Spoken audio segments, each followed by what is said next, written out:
Hey guys, and welcome to Ozzie Reviews. Well, today I'm going to talk to you about getting a Category D license for feral pest control.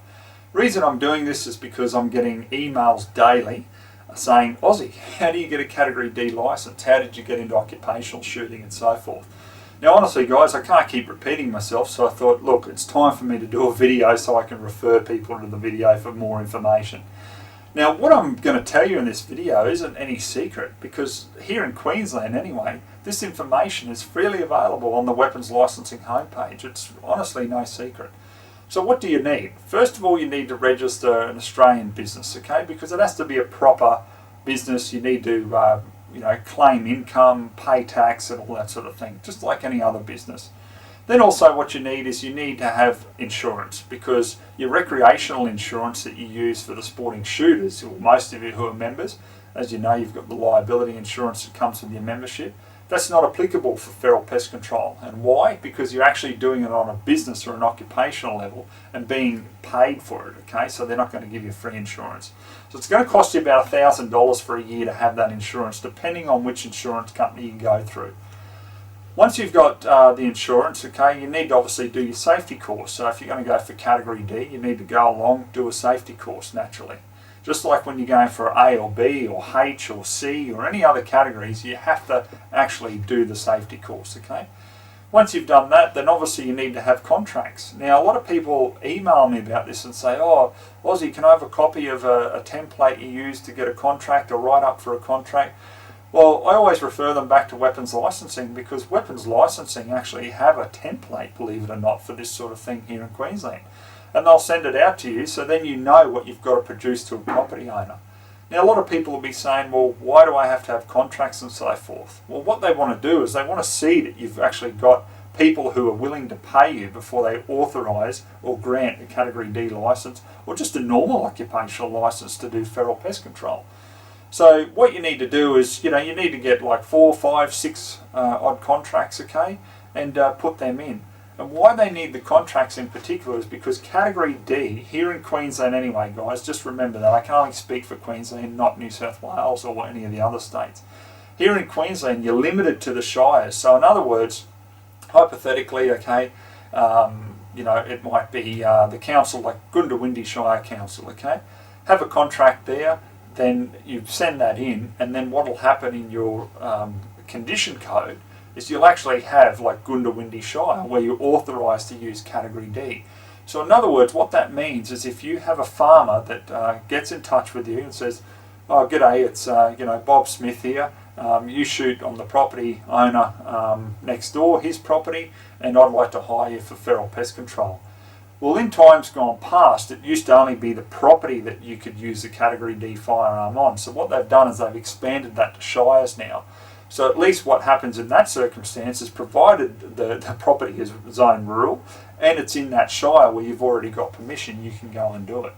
Keep in mind too, guys, that you also have to keep a register, okay? So every property you go out to, you have to keep a register. You have to sign in and out the firearms and stuff like that.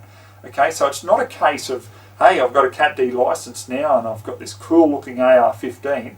I can just go on out to the range and, show off there and go out to a mate's property and just start shooting there. Definitely not. That's a big no-no. Okay, you get caught doing any of that anyway, like you might as well kiss your licenses goodbye, all your firearms and all the rest of it. It's just not worth it. And the point that I'd really like to reinforce is, if you're going to get into occupational shooting, you want to get into it on a serious platform, I guess is probably the better word.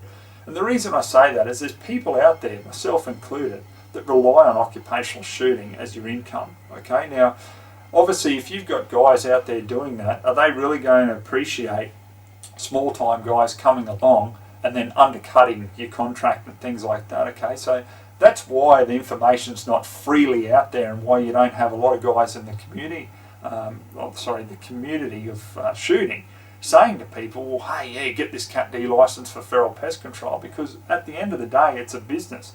That would be like plumbers or a builder out there trying to get everybody else into plumbing or building. Well, of course they don't want to get people into it, because that's competition for them, isn't it? And at the end of the day, we all need money to survive, okay?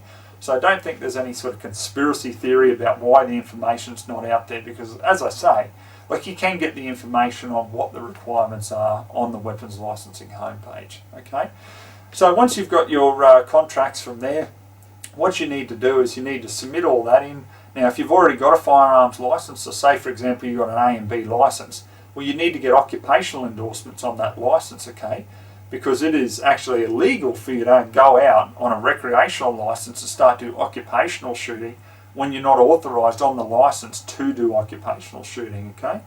So you need to put in, if you've already got an A and B license, a change of condition form, okay? This is once again, guys, for Queensland. And if you don't have any license whatsoever, then obviously you've got to put in a fresh application, okay, for a license, and obviously have those safety courses for every category that you're applying for. Now, the one thing that where people sort of get a bit confused is they just ask all the time, like, Ozzie, like, how do I prove I need category C or category D? Look, it's pretty straightforward. It's really a no-brainer. I mean, just think of things logically. Like I said, there's no massive, conspiracy with it or anything like that. You just have to think logically. You need to prove why you need that C and D. And haven't I proven it in a lot of reviews I've done, guys? Especially with the feral pest control video. Like, if I had a bolt gun, there is no way whatsoever I would be able to follow up with those fast follow-up shots and get the 2 extra dogs that were on the run in those videos, for example. Okay, so farmers aren't paying me to actually go out there on a recreational level, take 1 or 2 pigs, and get a photo and all this sort of thing like a recreational shooter does. Okay, so that's pretty much it in a nutshell. So anyhow, as I said, look, put some serious thought into it, guys, because obviously it's quite a long process, and then obviously if you're going to be looking at importing category D, massive long process there. Okay, so that's not to deter you, that's just telling you exactly how it is, guys. So I mean, I've had a few guys who have emailed me and said, look, thanks Ozzie, because I've given them this sort of information initially, and they've been successful in getting their category D license in a state. Okay, so it's not an impossible mission, it's just a matter of just stating your argument and why you need it, okay, and obviously having the correct paperwork that goes with it. Alrighty, alright guys, well, we'll leave it at that. So yeah, all the best with it. Catch you next time.